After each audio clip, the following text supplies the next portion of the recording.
Hello भाई और बहनों, आज हम देखने वाले हैं मैंने एक रिसेंट लिए हुए ट्रेड के बारे में। और मैं कम्प्लीटली स्विंग ट्रेडिंग का ट्रेड है। तो अगर आप देखेंगे तो मैंने कर्नाटका बैंक खरीदा है एट 156.25 पे। एंड अभी currently I am sitting on a profit of close to 2,81,000, that is around 30%। अभी मैं इस ट्रेड को बहुत ही डिटेल में आपको समझाऊंगा। उससे पहले मैं आपको दिखाऊंगा कि मैंने कब लिया था ये ट्रेड। मैंने सबसे पहला ट्रेड लिया है कर्नाटका बैंक में 9 जून 2023 को। मैंने बाय किए 1300 क्वांटिटी एंड 1,94,000 का क्वांटिटी था ये।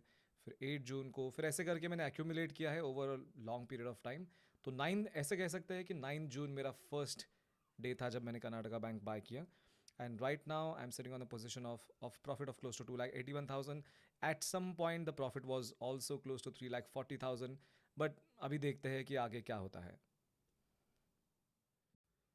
अब आगे हम बात करेंगे कर्नाटका बैंक के फंडामेंटल्स के बारे में। तो कर्नाटका बैंक एक बहुत ही छोटी सी बैंक है। उसका market capitalization not more than 6,400 crore, बहुत ही छोटी बैंक है एंड बहुत ही बड़ी बैंक नहीं है। और रिसेंटली अगर आप 2 महीने पहले आते तो इसका मार्केट कैपिटलाइजेशन उससे भी कम था। तो हम स्क्रीनर पे जाके इसके कुछ फंडामेंटल्स चेक करते हैं। तो स्क्रीनर पे आने के बाद अगर आप देखेंगे तो कर्नाटका बैंक का पी बहुत ही मिनिमम है, 5.39 है। अगर आप इसका ओवरऑल इंडस्ट्री पी अगर देखेंगे, बाकी सारे बैंक जैसे कि HDFC, ICICI, Kotak Mahindra bank देखेंगे तो सबका पी अबव 10 है, एटलीस्ट अबव 10 है।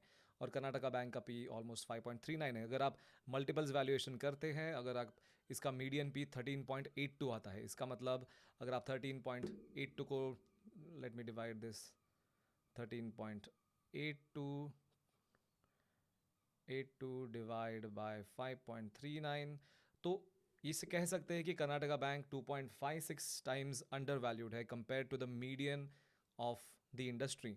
तो शायद से हम बोल सकते हैं कि कर्नाटका बैंक का स्टॉक 2.5 टाइम्स और जाने के चांसेस है। अभी ये वैल्यूएशंस आप कोई भी मेथड से कर लीजिए, अलग अलग नंबर्स आएंगे, बट ऐसा कोई फिक्स तरीका नहीं जिससे आपका वैल्यूएशन एकदम करेक्ट होगा। हम बहुत सारे अलग अलग मेथड्स यूज़ करके ट्राई करेंगे कि हमारा वैल्यूएशन अच्छा है, ताकि हम हमारे स्टॉक में बहुत लंबे टाइम तक बने रह सके। तो अभी देखेंगे तो कर्नाटका बैंक का रिसेंटली अगर आपका परफॉर्मेंस देखेंगे तो जो 2022 ईयर है कर्नाटका बैंक के लिए बहुत ही अच्छा रहा है। उनके NPAs बहुत ही कंट्रोल में आए हैं। एंड अगर आप देखेंगे तो कर्नाटका बैंक का पिछले 10 साल का परफॉर्मेंस हम देख सकते हैं। पहले 7.92 था, 11.20। अगर आप देखेंगे तो 1, 2, 3, 4, 5, 6, 7, 8, 9, 10, 11, 12 साल के लिए ऑलमोस्ट 10 साल तक कर्नाटका बैंक का परफॉर्मेंस एक छोटे से रेंज में था, एकदम बहुत ही छोटे से रेंज में था। अगर आप कह सके तो हम 8.5 से लेके 16 के रेंज में, मतलब ऑलमोस्ट 100% की ग्रोथ के रेंज में था। लेकिन अगर आप सिर्फ मार्च ऑफ 2023 तक अगर आ गए आप, और अगर आपने बस 22 का परफॉर्मेंस अगर चेक किया, तो पूरे एक साल में ये जो प्रॉफिट और इसका EPS है ये ऑलमोस्ट 3 टाइम्स बढ़ गया है। तो this is kind of spectacular. Market only reacts to surprises, market only reacts when there are things which are not expected. तो that is why Karnataka bank के स्टॉक में बहुत ज़्यादा अचानक से बहुत अच्छी ग्रोथ और बहुत सही ऐसे अपवर्ड ट्रैजेक्टरी आ रही है। अगर आप देखेंगे तो बाकी देखिए ये सब तो आप देख ही सकते हैं। ओके, मैं आपको वो दिखा रहा हूँ जो मुझे देख के सेंस ज़्यादा बनता है। ऑलराइट,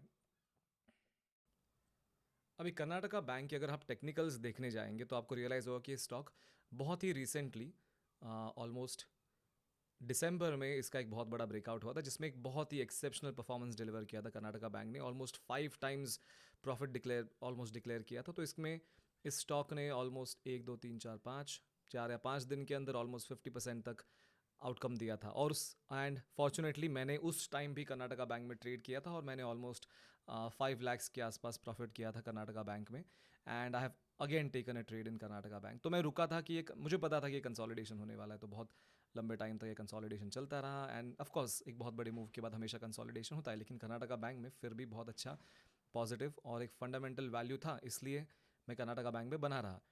तो अगर देखेंगे तो मैंने इस कंसोलिडेशन के बीच कर्नाटका बैंक को लिया, जहाँ पे 31 मई टू 12 जून तक ये कंसोलिडेशन चल रहा था। इसके बीच मैंने सारे एंट्रीज लिए एंड देन बहुत ही कम समय में एक बहुत अच्छा अपवर्ड ट्रैजेक्टरी मिला, फिर करेक्शन, फिर अगेन एक अपवर्ड ट्रैजेक्टरी, एंड देन ये तो अपवर्ड ट्रैजेक्टरी अगर देखेंगे आप तो ऑलमोस्ट 39% तक गया था मेरा पूरा पूरा पोर्टफोलियो। कर्नाटका बैंक में मेरा 39% तक जा चुका था, बट मैंने उसको विड्रॉ नहीं किया, मैं अभी भी होल्ड कर रहा हूँ उसे। तो कर्नाटका बैंक अभी जब तक इस पर्टिकुलर रेंज में है 2203, 204 या 200 के ऊपर जब तक ये रह रहा है तो आप इसमें बने रह सकते हैं। इस स्टॉक में और बहुत अच्छे ग्रोथ पोटेंशियल है, और अगर आप देखेंगे तो 3 अगस्त को इसका रिजल्ट है। एंड अगर इस स्टॉक में अगर बहुत अच्छी ग्रोथ होती है और बहुत अच्छा रिजल्ट आता है तो आपको एक बहुत नया अपवर्ड मोमेंटम देखने मिल सकता है। All of this will happen in conjunction with Nifty. अगर निफ्टी अप है, निफ्टी में अगर पॉजिटिव बाइंग पावर है, तो डेफिनेटली इस स्टॉक में आपको बहुत अच्छा मोमेंटम देखने मिल सकता है। तो कर्नाटका बैंक को मैं बहुत जल्दी और भी डिटेल में रिव्यू करूंगा, कि तो बस एक इंट्रोडक्शन है। Currently I am standing on a profit of close to 2,81,000, और मुझे लगता है कि एटलीस्ट ये 5 या 6% और जाने की संभावना है, और अगर जाता है तो मैं बहुत ही जल्दी इसको स्क्वायर ऑफ कर दूंगा।